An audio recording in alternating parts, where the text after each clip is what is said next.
Legally Speaking. With me, Tarun Nangia. Today, we are going to discuss a new pandemic that is spreading post the corona pandemic. That is the pendency pandemic post COVID, which is caused by the huge number of cases that are now pending in the courts, which have exponentially risen in the past 2 years. Now, let me read this out. As per the information tweeted by Union Law Minister Ravi Shankar Prasad, we have an astounding 58 lakh cases pending before the 25 high courts in the country. I remember not too long ago, this number was just 40 lakhs. It's an increase of 18 lakh cases.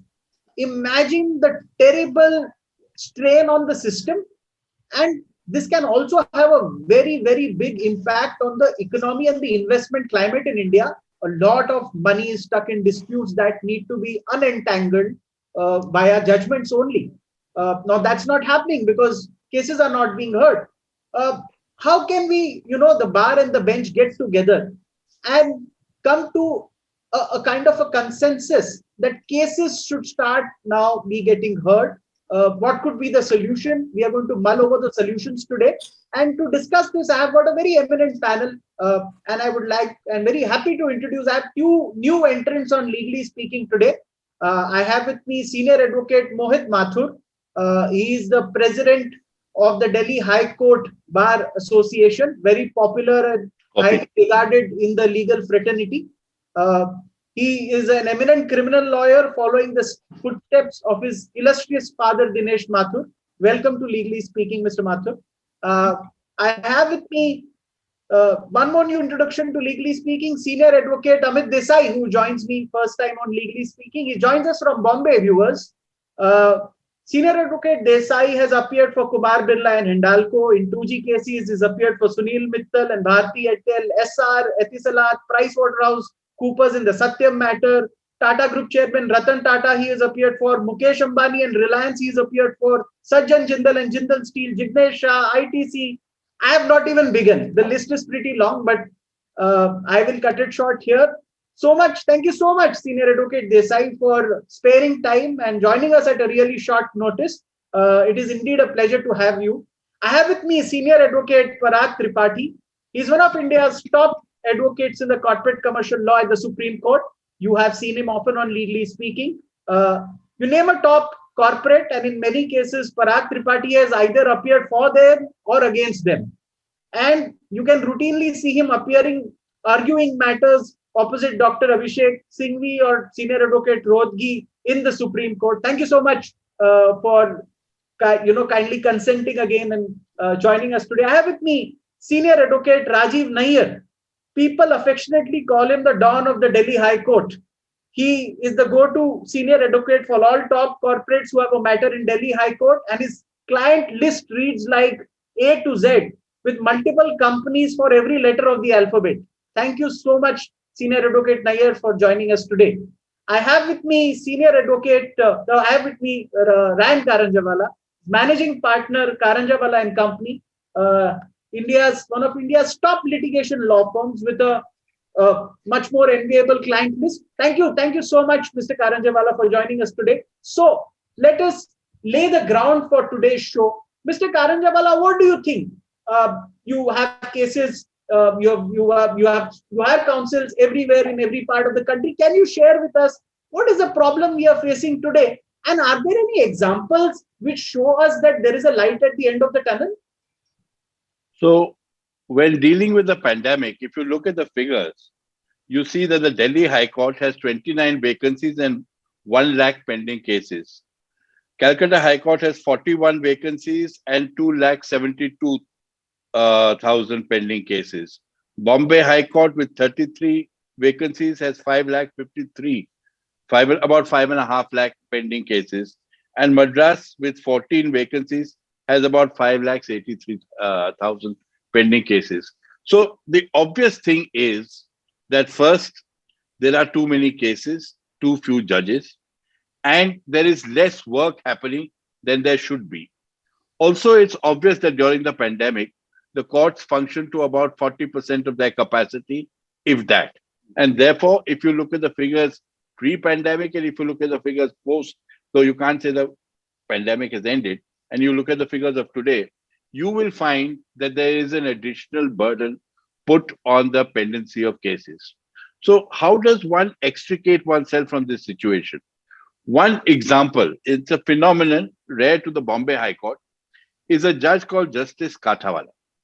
Justice Kathawala on the 19th of May, on this 19th of May, sat in his court till 10:30 at night to finish all his pending matters. And in 2018, the day before the summer vacation, he sat in his court till 3:30 in the morning to finish all his pending matters. So his concept seems to be that I have so many matters, I have so much time, I must make the time available elastic, and I must sit beyond my working hours. Now, this can't, of course, be led to the vagaries of an individual judge, whether this judge wants to or this judge doesn't want to. This is something that we have to think about, and this is something that we have to look at. And this is, and whether we can institutionalize it in some way. And this is really something that people like Mohit Mathur, as the president of the Delhi Bar Association, can throw further light on, which is, should the High Court now voluntarily say that for the next year or the next 2 years, till we eat up into some of these pendencies, every judge will sit and function, whether virtually or otherwise, for half an hour more every day. Here, you don't have to then go to the individual vagrancy of a judge. Justice Kathawala sat on that day, that judge sat on that day.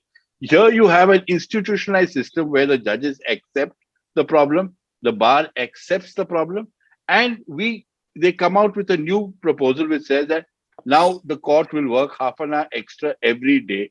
And if you do that, you have 2.5 hours additional working hours every week, which itself is almost half a day. So you sit for half a day longer every working week, and this should certainly help in reducing the pandemic to some extent. We'll later on also discuss what role virtual conferencing can play in this endeavor, but that's further down the road. Point well taken. I'll go to Senior Advocate Mohit Mathur, President of the Delhi High Court Bar Association. Mr. Mathur, what do you think can be evolved to see us through this pendency pandemic? Tarun, one thing I agree with Mr. Karanjawala to the extent that yes, institutionalizing this system of extending the working hours may be helpful. But another thing which we see on the practical side is that there are judges who are very quick in their disposal. And there are judges who give the lawyers a good hearing time, for which reason the time gets extended.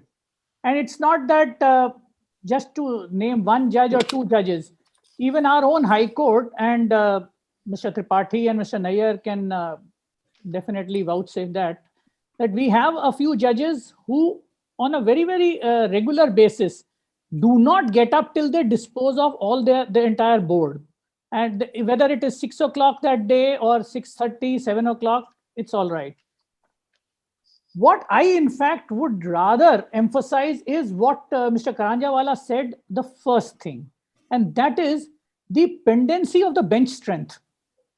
The bench strength is almost at 60% of the total capacity. For an example, which he rightly said, out of a strength of 60 judges, Delhi High Court today has only 31 judges. And the effect of this loss of bench strength is seen most aptly in this pandemic time, where a couple of judges and their staff were also falling sick to the virus. And at that point of time, we were functioning with practically 30% of the total strength. 6, 7 judges at one go in the month of April, in fact, this year, from the end of March to middle of April, there was almost 7 judges who were affected with the virus. And because of Corona, they could not sit. So we were practically, instead of 25 benches, which includes the division benches and the single benches, we were having only 16, 17 benches functioning, which is far, far below. So what we actually need is that these judges' vacancies should be filled. And in Delhi High Court, unfortunately, from 2019, we have had 14 names recommended and only 2 cleared. So those 14 would have only taken it to 75%. Even that is not done. So we are still at 50% only. So even if we try and extend the time, which most of our judges, fortunately in the Delhi High Court, we see that most of them try to finish their work and then get up. Now, if the roster is only which finishes by 3 o'clock, obviously you cannot blame them in this pandemic time where we are only dealing with a selected number of cases. There is a criteria which has been put, that is of the urgency of cases to be that is to be accepted and selected for the hearings, so that the judges give time to those cases which are actually necessary for hearing. But that obviously accumulates the backlog. So today, I would rather emphasize the first point by Mr. Karanjawala, that you please fill in that strength.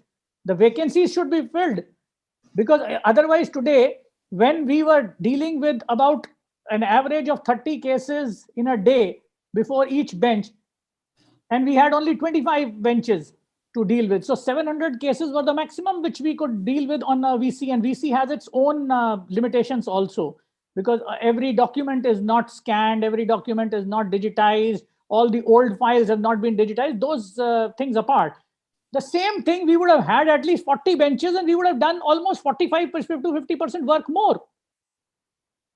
So the authorities, the government, whoever is concerned people, they must pay attention to the fact that this pendency is accumulating because you are not filling the vacancies, either from the bar or even from the promoting officers, who also have a 33% stake in the institutional strength.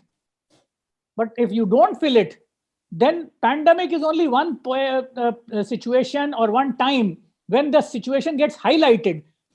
But when you mentioned that 40 lakhs were pending 2 years back, those 40 lakhs were there. It's only added to 18 lakhs. But 40 lakhs still existed because the vacancy is not filled. So I would rather feel that we must press on this fact that the vacancies should be filled, so that those judicial officers are able to then deal with the cases and dispose them off. Lawyers obviously want more judges and more cases, because that's how then the distribution to them also it percolates down, and each one gets the benefit of that also. That's a well pointed out. We are all looking up to Chief Justice of India, Justice N.V. Ramanna, to in a sense, and the collegium. We hope that these appointments happen soon enough. The situation in Delhi is dire, if I may say the least. I'll go to Senior Advocate Amit Desai in Bombay. Mr. Desai, Ravi Shankar Prasad, our law minister, not too long ago said that if Make in India has to become a success, you need enforcement of contracts, faster disposal of disputes. Only when that happens do people invest in this country. Currently, what we see is a thing that cases are being indefinitely delayed. Contractors have got millions of rupees stuck in disputes in the court. They can't pay even the interest that is accrued or what they have to pay to the banks. The banks are troubled. They're not able to pay employee salaries, and the companies are growing insolvent. This is a general comment from my side on the state of affairs, because of course there is a pendency. So A, investment is getting affected. B, the existing companies are in trouble. What should we do to solve this? So, Varun, let me give you a slightly different perspective. And I, of course, agree. We've had this problem of delays in the judicial system pre-pandemic. The pandemic has only exacerbated that situation for all of us. The problem about vacancies has been an endemic problem in the judicial system. It's been discussed all across the country for years. The Supreme Court, in fact, today for the first time is taking a more proactive and progressive approach to consider appointment of ad hoc judges, because they're not able to break through the earlier process of getting approvals for all the names that are being recommended. So that's obviously an important aspect of how to deal with this problem. But my approach is a little different. The pandemic in many ways has reduced the number of working days and the working hours for judges during this entire period. I think the time has come that when you look at the issues that have arisen from pandemic, all of us, which is the judges, the justice system, and the lawyers, must agree to work for more number of days to make up for the lost hours and the lost days during the pandemic. And I think that is one facet that needs to be thought about very seriously. In the interest of the litigant, as you rightly mentioned, we have a serious problem about investments and enforcement of contracts in the country. We have already seen that in relation to enforcement of contracts, already we are 163 out of 190. And what is pandemic going to do to that number? We will know. We don't know, and time will tell. But we'll probably be a little worse off than that.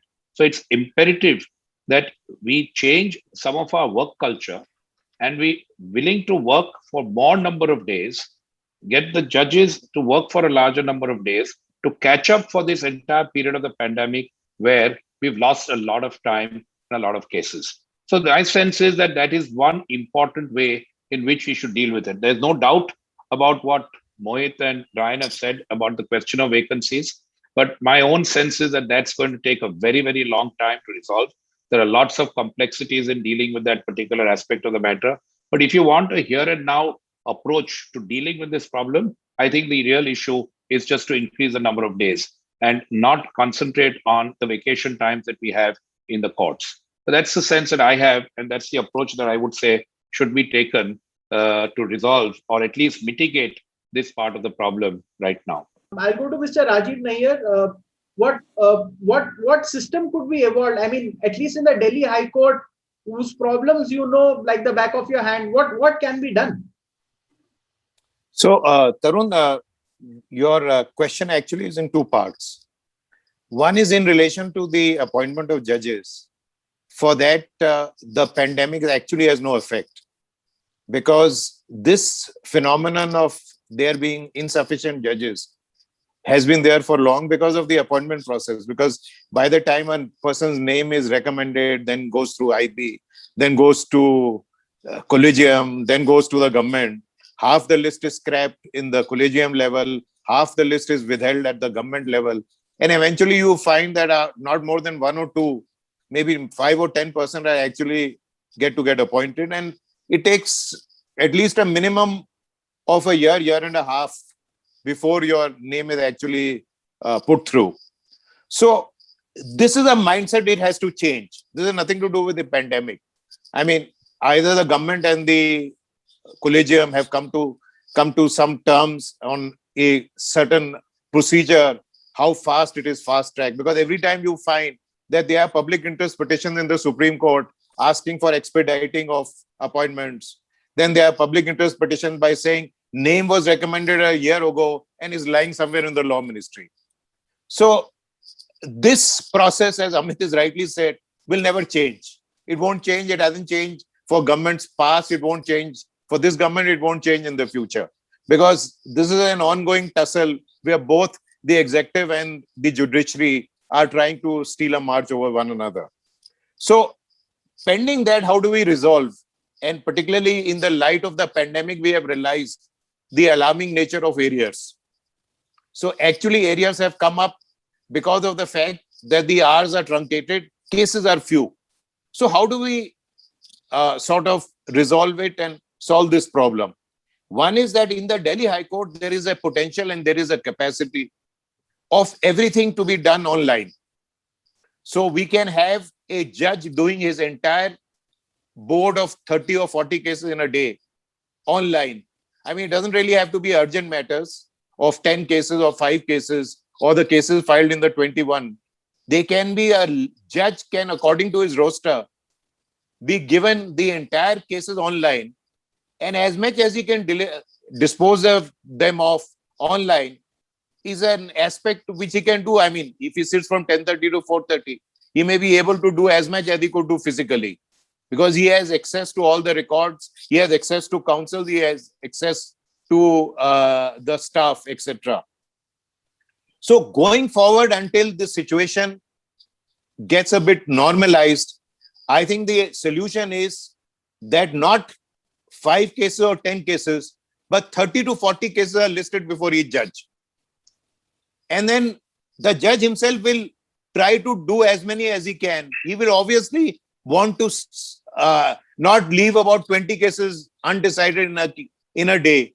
The pressure will be on him to decide as many or pass some orders in as many as he can, even going beyond his court hours. So going forward, I think you must open up, you must list as many cases as online so that it should feel that there's some normalcy. There must be some pressure on the lawyer and the judges so that going forward, as many cases are decided. And I think Supreme Court is not wrong. If you want to tide over this present crisis, appoint ad hoc judges who have retired recently or in the last 2-3 years. They are well equipped. The procedure of appointment will not apply to them. All this hullabaloo, IB clearance, and all these things will already have been gone through. And therefore, you expand. But, question is, somebody must be sincere. Somebody must, there's no point just speaking unless you implement. I mean, the law minister can't just speak until he implements. There are hundreds of files of appointments lying on his desk. What is he doing about them? Point well taken. I'll go to senior advocate Parag Tripathi now. In your initial comments on the issue that you see in the high courts, now also the Supreme Court, 68,000 cases are even pending there. So high stakes matters. What do you see? How can a system be evolved between the bar and the bench to solve this? Arun, first of all, we must accept that mounting arrears is a problem which is endemic. All that this wretched COVID has done is to bring it to the forefront once again. This is a problem which has to be solved. Otherwise, it will completely affect the ability of our justice dispensation system, which has already been affected by. Now, the answers are not simple that this is not like low-lying fruit that you can just pick up the answers and move on. The answers are at different levels. There have to be changes in law, which, as rightly pointed out, will take time. There have to be changes in infrastructure, which will again take time, but it can be started a little earlier than a change in law. There has to be, most importantly, a change in approach and outlook. What happens is, if you look at the way a litigation is run, the first shot in any litigation is to try and get an interim order and then to sit on it. Whoever gets it, doesn't matter. So this is one part of it. The second is, if you don't get an interim order or there's an interim order against you, then you keep on saying, please hear, please hear, please hear, till such time as it is vacated, and then you sit on that vacation. So what we have to do is we have to get away from our justice delivery system being focused to interim orders. That has to be done away with. And there is one very simple way of doing away with it, of course, which will lead to a lot of controversy once I suggest it. It's already been suggested earlier. And that is that the interim order should really follow the civil law principle of not being too much into reasons. Today, what happens is interim orders run into 200 pages. That is extraordinary. You can't blame the judge for it because all of us senior counsel argue everything under the sun. And if the judge doesn't answer it, we put it in written submissions and say to the appellate court or Supreme Court, look, this is the argument, this is the judgment not dealt with. Therefore, in my view, interim orders should be treated with the status of what they are. It's an interim order, interim to the disposal. It can't be interim order which will continue because there is no disposal. And the interim order court, according to me, has to say only three things. These are the paras in the pleadings which may be looked into. These are the issues which arise according to me. These are the three documents which are relevant and the two judgments given or refused. That's it. I know this is going to be totally a different approach, but this is an approach which can be done right now. And my belief is it is not going to affect anything.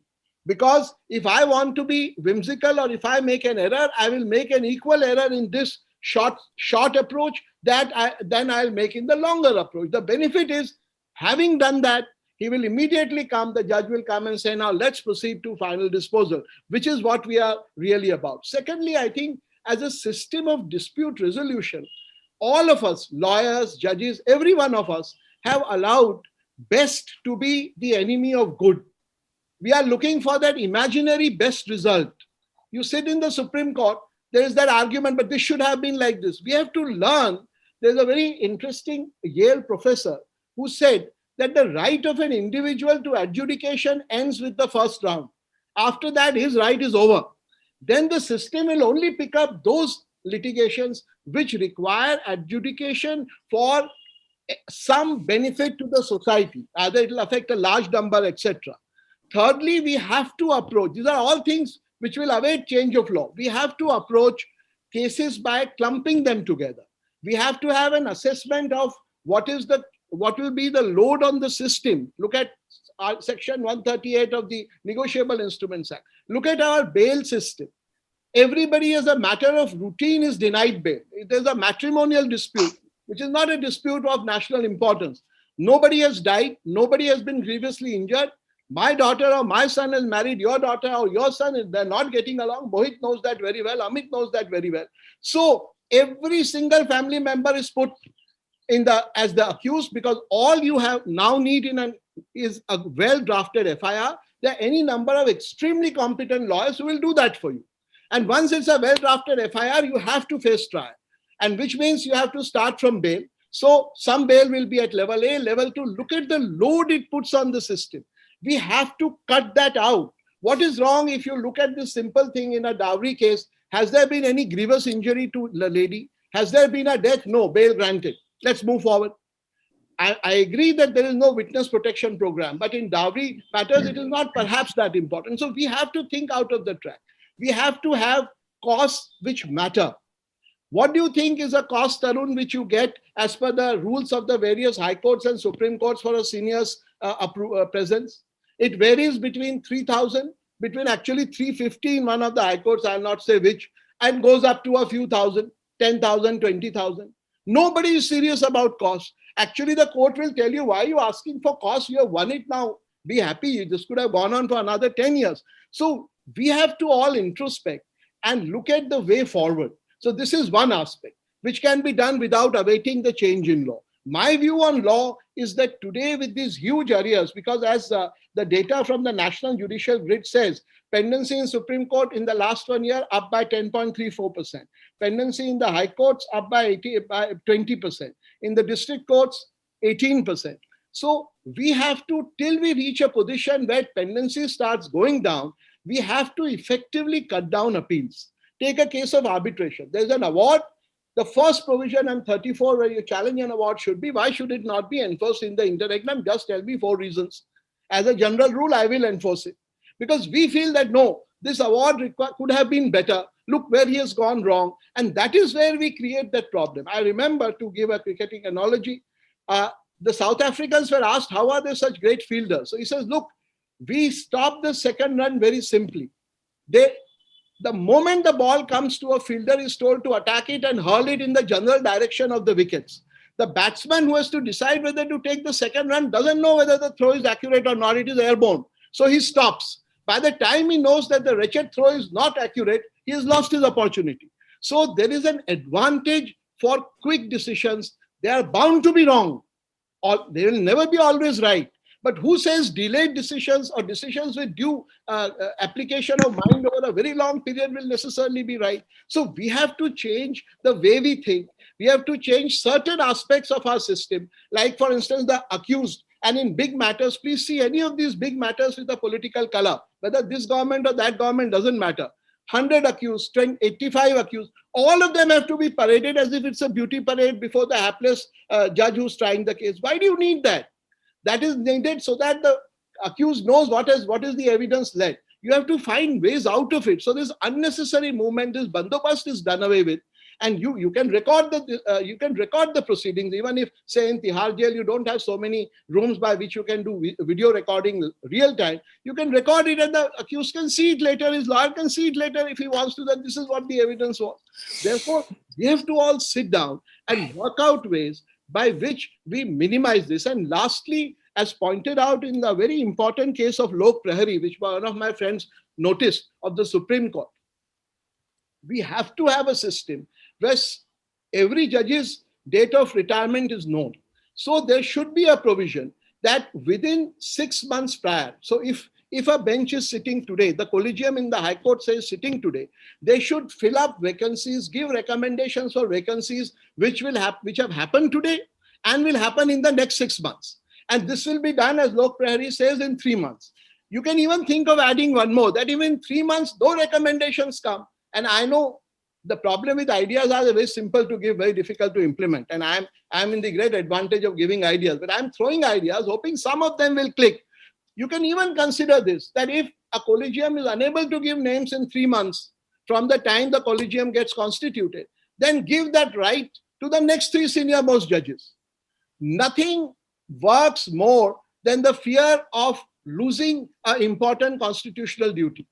So it will be, the collegium will say, look, if we don't do it in the next 10 days, it will go to the next 3. Let's do it right now and send the names. You have to send the names. And there one of my friends rightly said that those names have to be then likewise cleared in the Supreme Court and in the government. And if it is not, then there is a deemed appointment. If there is no response from the government within a period, fix any reasonable period, then it is taken to be a deemed acceptance. Now, these are all difficult areas. Each one of them, as Holmes had said, every idea is an incitement. I know these, all of them are incitement. But coming to Ryan's very important point of half an hour more, I know it sounds very attractive, but, and I have the deepest respect of Ryan, both as an administrator and as a thinker. But I think our judges are actually, our good judges are actually hugely overworked. This is true for Supreme Court. This is true for High Court. The judges who are not, there are some, like some of us lawyers are, some judges don't take their work seriously. For them, it is all right. They'll sit half an hour more and listen to the same argument because we love repeating as lawyers for another half an hour. So I think let us not burden all our good judges with additional half an hour at the first instance, though that should be an option open. Let us also have a system of real-time disposals of judges so that we know where we stand, and timelines which have to be adhered to by lawyers. We hate timelines. So there are a lot of things to be said. I remember, and I'll close with this, when I was studying for my LLM, I was told in the United States, 1 million words were written about the concept of judicial review of Marbury versus Madison. I think in India, we have long crossed the 1 million word threshold for judicial reforms, and unlike the American example, reached practically nowhere. But let us hope that with your program, we will get somewhere. Mr. Ryan Karanjawala. Mr. Karanjawala, the issue of the appointment of ad hoc judges was discussed. It was brought up briefly by senior advocate Rajiv Nayyar. If we could delve more into it, the Chief Justice of India has got the powers to appoint ad hoc judges. Do you see that happening when appointments are not happening? Ad hoc appointment seems like step 2. Do you see that happening? And we are lucky Justice N.V. Ramana has spent time in the Delhi High Court. So I mean, let's not just stick to Delhi, but at least in Delhi, this can be solved. I think it's important that we seriously look at the concept of appointing ad hoc judges. As in the part 1, most of the speakers who delved on the aspect of appointments Amit pointed out and others pointed out, that frankly, it's becoming almost endemic that appointments to the higher judiciary keep getting delayed. One way to get out of that problem is to just continue then with having the same judge continue as an ad hoc judge. For example, at the moment in the Supreme Court, there are 7 or 8 vacancies. One way to have got out of it would be for the Chief Justice to say, look, we haven't been able to agree. Let this judge, if he's willing to, continue as an ad hoc judge for another year or another 2 years, and go on with it. Then there is a natural pressure put on the judges in the collegium to say, now we can't keep on having this system of ad hoc judges continue. We better get together and come out and clear a few names. Then there is pressure on the government also, because there is no doubt that unless areas and pendency can only be tackled if you go to the root cause, which is frankly a lack of appointment of judges, which is frankly an excessive amount of vacancies in the judicial system. Parag perhaps made a relevant point in your last show, which is that a lot of the judges are actually, in a sense, overburdened because they don't only have to sit in court, they have to go home, reread what was argued, digest it, come out with judgments, and so on. So perhaps putting an additional half hour their way may or may not solve, it may solve the immediate problem, but it may be a little unfair on the judges. So the other way to work it out is to just ensure that straight away you have more judges appointed. You could also look at judges working virtually from home on a Saturday for an additional 2 hours every week. There, the strain of coming to court, the paraphernalia is much reduced, and cases can be dealt with, and this can continue even when the courts start functioning fully physical.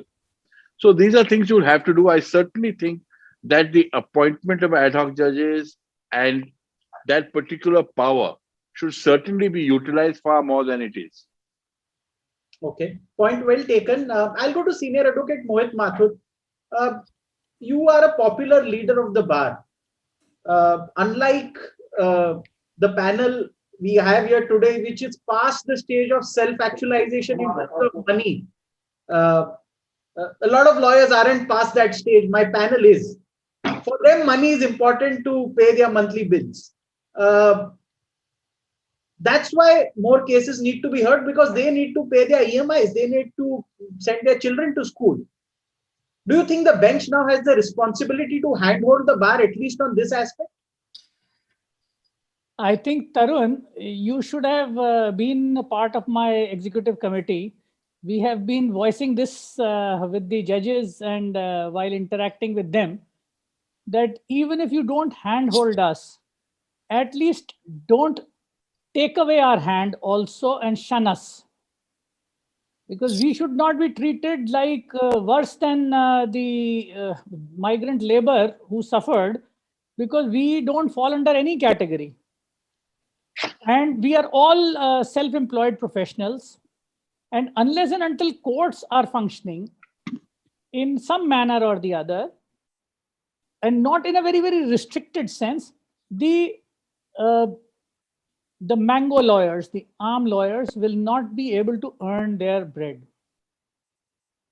The panel you have here can comfortably sit at home for one more year without bothering. But almost 80% of the lawyers, at least I can speak for Delhi, 80% of the lawyers have been impacted by this COVID in one way or the other. I won't say that the situation with all of them was such that they would not be able to pay their EMIs or pay their monthly bills. But yes, they have had to dig deep. They have to dig into their reserves. And this second wave, unfortunately, has hit them very badly, because one or the other member in the family of most of us has been impacted by this, and one single hospitalization would have taken away all their reserves, all their savings, and the possibility of their being able to earn money also. Because if they are more employed in looking after their kin, then they are not able to work. So you rightly said this was the time where the bench should have handheld us. We have been requesting for at least, as I heard Mr. Nair also saying, that you can increase the number of cases. And I believe in Telangana High Court, where I just happened to appear through this VC without having to go there, the judge had 120 items listed before him. 120, out of which 90 cases were bail cases. And when I look at it in comparison with our own High Court, a court with having 40 to 45 cases in a day when VC was found cribbing and complaining that the load is very high and they have to see 2 screens to manage the affairs. See, lawyers are hugely impacted if you do not have cases listed. Because the last year, we did a kind of a study on how many cases were being listed in that first wave. So we found that out of 22,000 members of our bar, of our Delhi High Court bar, whom I could do that study on and find out about their cases and they're being listed. Fortunately, because our system is more digitized, it's all e-filing, most of it. In fact, complete e-filing was also introduced while this pandemic was on, because the process had already started. We were able to get the data. Instead of a normal 2,300 to 2,800 lawyers appearing, we had only about 800 lawyers being able to appear. And from the filing counter, we could gather the information that it was nearly down by 50 to 55% of the filing was down because restrictions on the category of cases was listed. If technology is to be adopted and is to be used and employed, then why not have all the kinds of cases at least the man can earn his bread? Why say that the matter which is coming up in the ordinary course, which Nayyar Saab, Tripathi Saab, Mr. Karanjawala, all of them have original side appearances, would know that each case doesn't have an interim application filed as an urgent application. Those cases are not being taken up. So how do you have them listed? If this system of ad hoc judges is to be used, I don't mind if the Chief Justice can recommend two of them, because last year and this year included, in the last 15 months, we have had almost 6 retirements in Delhi High Court alone. If we could have those judges sit and take care of those so-called not so extremely urgent cases, I would feel that at least 700 to 1,000 of my members of the fraternity would have had an occasion to appear.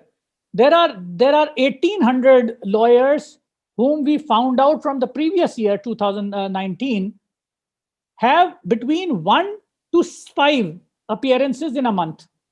Those are all wiped out. 1,800 lawyers we found out had only 1 to 5 appearances in a month on an average.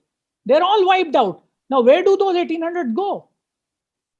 This COVID has actually impacted so many lives, and unfortunately, we are not seeing most of them because of the closure of courts. Their agony, whatever they are undergoing, we really don't know fully. We definitely do get information, but since your panel today, you raised this point, I was not immediately ready for such a question. It's actually so painful that the judges should understand that while the justice delivery system just need not only show that they are open by opening the door, that's it. That's not sufficient. It has to be actually a constructive and an effective opening of the courts. You must allow, see, today, if you pick up the list of the last week and the week before that, you would find 9 benches having just less than 20 cases before them.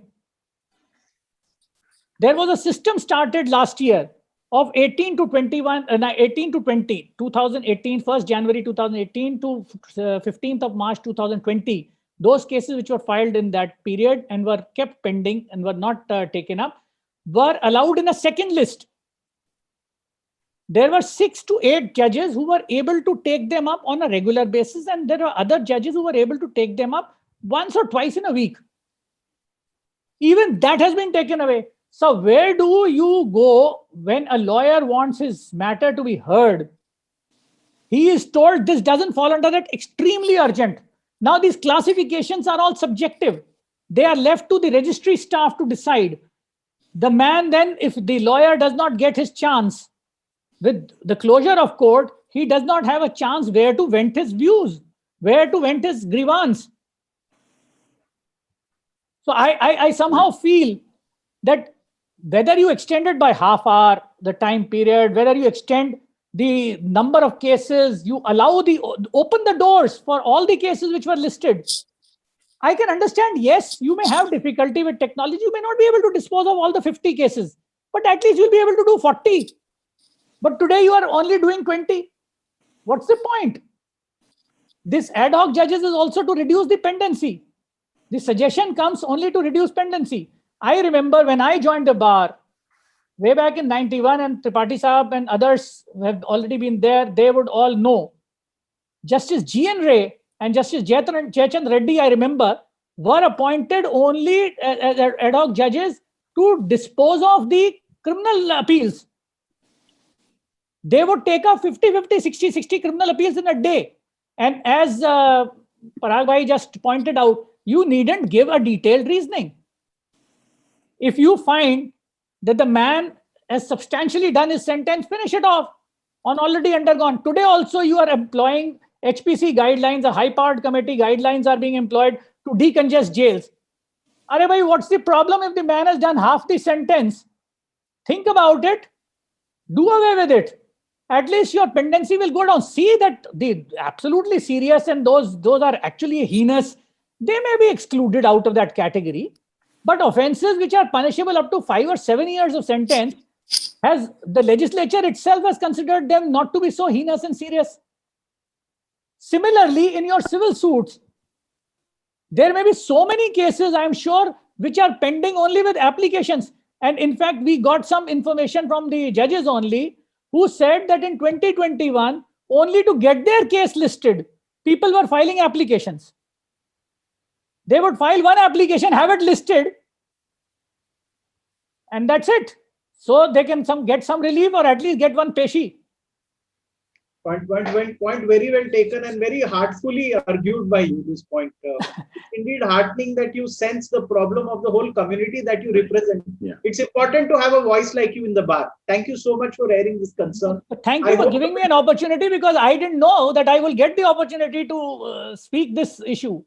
Thank you so much.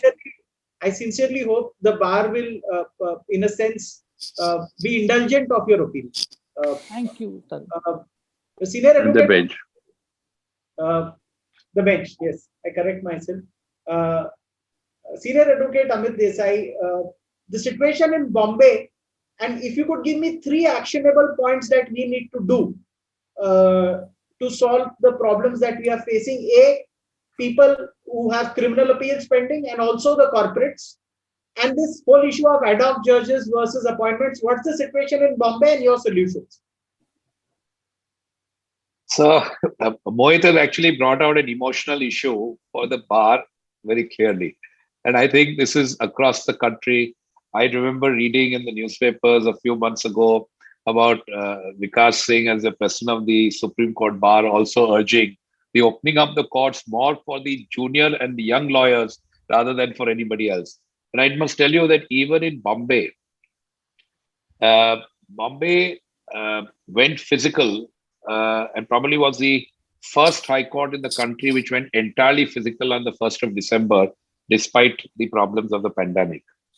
And many of us in the bar, on the bar associations, were a little surprised at the fact that the Bombay High Court decided to go into a full physical on the 1st of December, despite the problems that the country was facing.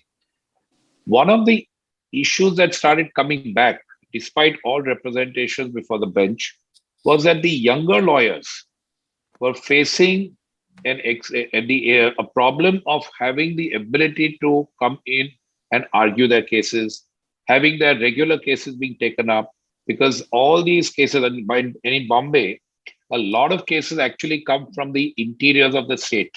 So you have cases coming from Pune, you have them from Kolhapur, you have them from Latur, you have them from Sholapur. All of this work actually tends to come to the appellate side of the Bombay High Court. And a lot of the young lawyers get these cases which are coming as their feeders from all across the state. And as a result of what happened, all this work completely came to a standstill. It was a serious problem. I think the bench, in a sense, sensed the mood and felt that it is better that the courts open up, because the younger lawyers who don't have the technological bandwidth to be able to manage VC courts can come into the court and take up all their cases and start arguing them. So this is actually my sense as to what happened, of course, when Bombay High Court opened up on the 1st of December, contrary to all the desires of the bench, the bar associations and the senior lawyers. Coming to the issue, ad hoc judges, Tarun, a lot has been already said. I've already told you from the beginning. I think the time has come and the moment has come to just implement.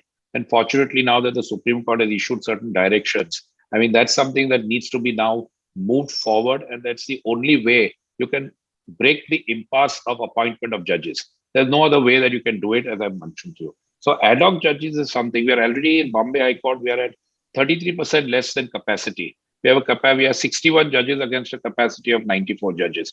And that is also seriously impacting us because as Ryan pointed out, he says that, we have got about 5.5 lakh cases. But what is interesting is the breakup. Because when you asked me in the earlier question as to what is the impact so far as investment, business, those kind of cases are concerned, when you look at the breakup of the 5.5 lakh cases, nearly about 4 lakh cases are civil cases. And that's the pendency in the Bombay High Court. And it is the commercial capital of the country. And to have such a significant number of civil cases which are pending in the High Court is something which is just unacceptable. And that is where these are matters where, large investments come in. Look at what happened in the early part of the pandemic, where one of the largest foreign investments actually came to this country just in the month of March and April, when Reliance brought in probably about 60-70,000 crores of rupees.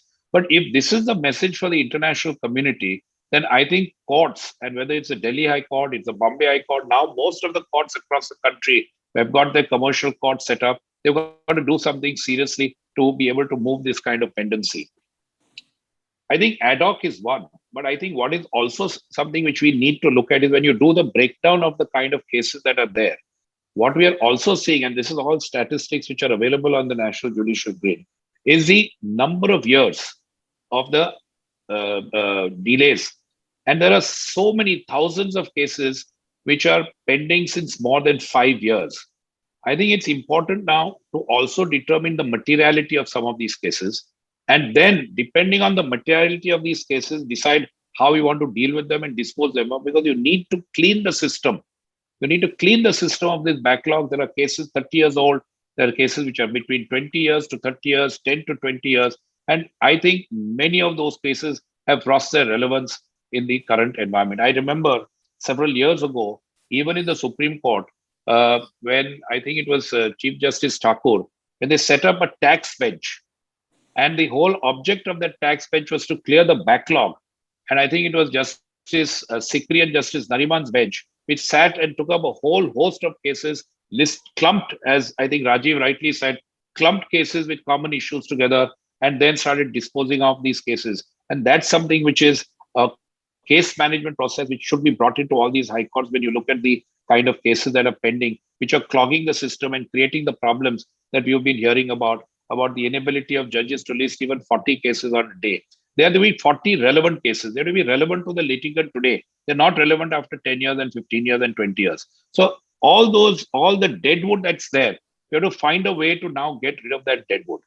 Then when you come to the question as to what is the way in which we can actually try and deal with it today, I think the technology that we have now are slowly getting used to it. And, there's this huge, the Supreme Court used the term digital divide, but I think even in the context of the legal profession, there's a serious digital divide between the younger generation, the older generation. All these youngsters who are born with technology spoons in their mouth, and all of us who actually had only books in our mouth when we grew up and started learning our law. We're finding this problem of dealing with technology, but we got to learn to deal with it. And if we can exploit the use of this technology to clear the deadwood that's there first, because that's easy. You don't need all these physical hearings. You don't need, very complex litigation hearings, because many of these are, as Mohit says, a lot of them are just routine applications which are clogging the system. You're giving in the civil law process, there are numerous applications which are clogging the system. In the criminal law process, you also find that petty cases are hanging on the courts. You deal with these questions of appeals against conviction. People who are in custody for 5 years, 7 years, 10 years, and their appeals have not been heard. It's injustice to them. Those appeals must be taken up and dealt with. And I personally feel, as Mohit rightly pointed out, in the context of the criminal justice system, if you spend 7 to 10 years, if it's not a heinous crime, it's not a crime against the integrity of the nation, then sentence undergone and close out these old cases, it will reduce the pressure and it will also have done justice in the matter. So, these are techniques that you'll have to adopt and use the technology that's there to take clear of all these old cases and allow these youngsters to take up and appoint them for these old cases. They will also be able to earn their bread and butter. Thank you very much, Mr. Desai, for this intervention of yours. I'll go to Senior Advocate Rajiv Nayyar. You saw Senior Advocate Mohit Mathur talking about appointments as well as ad hoc judges. Do you have any hope for the Delhi High Court in this coming year? with Justice Ramanna coming in? Tarun, before I answer this question, I want to just step back. And you asked this question about areas, etc. And Mohit came out with this situation that lots of cases are not being listed and lawyers are struggling and starving. You know, we must realize that there is a fundamental difference between the first wave and the second wave. Now, when there was the first wave, you saw that lots of lawyers were logging on line. There were lots of cases going on because the intensity of the COVID was not so much.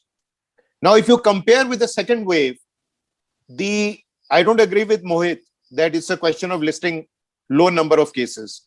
The tendency to litigate has gone down across the board amongst corporates, amongst individuals, amongst lawyers. There was this panic, there was this fear amongst them about the second wave. Because if you go online, for instance, in the Delhi High Court, in every judge, for instance, among 10 cases, either the 3 cases, the lawyer for the petitioner is down with COVID. In the other remaining 3 cases, the lawyer for the respondent is down with COVID. In 2 cases, they say we have no instructions because officers have COVID. So the second wave has impacted litigation, not in the sense that people, there's a shortage of listing of cases. The propensity to litigate has gone down. People are busy saving their own lives. People are saving their own, rushing to get oxygen beds. They are rushing to get hospitals. Litigation has no concern at the moment. So therefore, just by saying that we list 20 more cases, it won't solve the problem because at the moment, the appetite amongst lawyers is also not there. I mean, Amit will agree that even in Bombay, people are busy, saving themselves rather than going into courts even online to sort of to litigate. So there is a fundamental difference between wave 1 and wave 2. Now, how to solve the problem for the future? Because COVID is not disappearing in the next 1 month. Nothing will happen. What will happen in the next 3-4 months? We don't know. We should anticipate a wave 3, or we should anticipate, but just resuming physical hearings is not the solution, because I am the only one who articulated in the Delhi High Court. I wrote successive letters to the Chief Justice of the Delhi High Court that please don't resume physical hearings. It will be the death of the system. And history has borne to this fact that I am actually proved correct. I don't want to be proved correct, but I am actually proved correct that this tendency of having 100% physical hearings is actually backfired. Then we had this concept of hybrid hearings. So the judge says, I am confused. Should I look at the screen or should I look at the person across me? So this hybrid hearings was also an experiment which partially succeeded. But we must realize that going forward until the pandemic ends, entire virtual hearings is the only solution. And for that, we must augment it.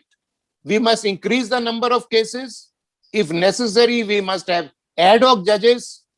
We must make the accessibility of the virtual courts reach far wider. You must do everything to accentuate this system. But please don't step back by having this physical hearings. As Amit will say that in Bombay, this experiment has actually failed. This rush to open it in December, and as time has failed, that this whole system has failed. So just to appease a few set of lawyers who actually also don't have so much work, you open it physically is not going to solve the problem. Do you think the person, a big corporate, is going to benefit only because there is going to be physical hearings, or he is going to benefit if there are effective hearings? So for effective hearings, have virtual courts, have ad hoc judges. And I hope Justice Ramanna is listening to us and listening to Tarun Nangia, and he will do something to start appointing at least 2-3 ad hoc judges to every court immediately. because nothing is needed. You just take the recently retired judges and put them in place with the mandate of only reducing arrears. And those judges who are appointed are at the bottom of the ladder. Their only objective is only to solve cases. They are not rushing to the next court. They have no visions of rushing to the next court. They are only to reduce the areas by deciding cases. Point very well taken, Mr. Mayor. Let's hope Justice Ramanna is listening to all of us and you. We'll go to Senior Advocate Parag Tripathi. What are you looking at now in the next 1 year, and any expectations from Justice Ramanna on that? I think Justice Ramanna has had a very wide experience, and I think there's a lot of positivity which I'm sure which will come out of his efforts and the efforts of judiciary at large, some of which has already started showing. You see, the main point here is this business of either wholly physical or wholly virtual may not really be the correct option. You have to give that option of virtual to those who take it, and physical who are unable to take it. But with it, I think is the responsibility of all of us lawyers and our bar associations to teach our other brethren the basic elements of a virtual hearing. Because after all, virtual hearing, all it needs today is a Wi-Fi system with your mobile phone. And if a serious attempt is made, you don't necessarily need the best of computers and office infrastructure. All you need is a good Wi-Fi phone for a good part of the hearing. I'm not saying it's a complete answer, but you have to move on, because otherwise, as a bar, will be limited to this virtual or physical and really get nowhere. Because Rajiv has a point that a premature physical hearing will not help, because it will affect the system. There's also a problem when you have a virtual and physical both together, because the judges feel that they have to come, the staff has to come, and that risk is there, but it is not there for those of the lawyers who choose to opt out of the physical hearing. So therefore, or you can probably have days when you divide it. Something can be worked out on those lines. Also, I think virtual hearing can be made much easier, because the parties today who are going in for hearing are more than ready to make a complete e-record themselves. They don't have to wait for the registry. You can share the e-record with each other and file it. Yes, the lawyers will have to be trained, but that training is something which can be done by our bar associations, which have some very, very competent people. At least a first step can be taken. I'm not saying this will get over within a week or 10 days. As far as ad hoc judges are concerned, I think as Lok Prahari says, every high court, at least 2 to 5 judges.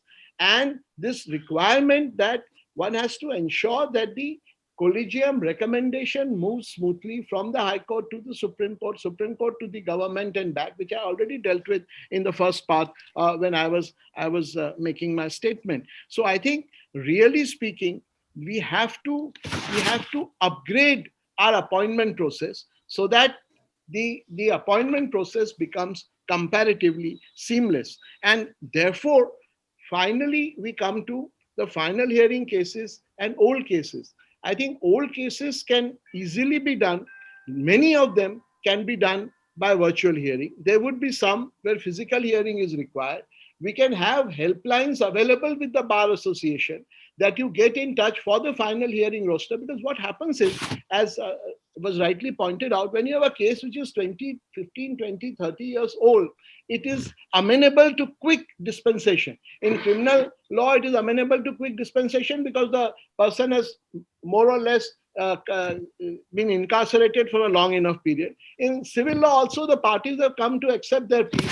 In a landlord-tenant dispute, is more or less willing to move out, etc. So I think the problem is we must have final hearing days where each court does do some final disposals as a rule, because otherwise what happens is all the high profile lawyers, and I say so with some sense of responsibility, are really are briefed for the quick matters which involve the interim exposure or interim orders. After that, nobody's really interested in doing final hearing. That culture has to change, and final hearings have to be effective, and final hearings can go on with appropriate e-filing, and there, of course, having ad hoc judges within the parameters set out by the Lok Prahari judgment, which is, I think, quite clear. It would be of great help, not only in the Supreme Court, but also in the various high courts. Point very well taken. You have any intervention? Done. So with this, we end our two-part series. Just one thing, Tarun. We're out of time. So just one thing. All of us have discussed only the difficulties and everything of the high courts. Yeah. What the VC problem is actually happening more in the district courts. That's a good point. Which none of us have considered. We will, indeed, you've given us a topic for a new episode. Today, we are focusing only on the High Court, but thank you for that point. Thank you so much, Senior Advocate Parag Tripathi, Senior Advocate Amit Desai, Senior Advocate Rajiv Nayyar, Senior Advocate Mohit Mathur, Mr. Karanjawala for sparing time. Thank you, viewers, for joining us on this special two-part series on the pendency pandemic. Let us see what the bar and bench together can do. Because this is for India. It's not just for lawyers or judges. This is for India. Thank you.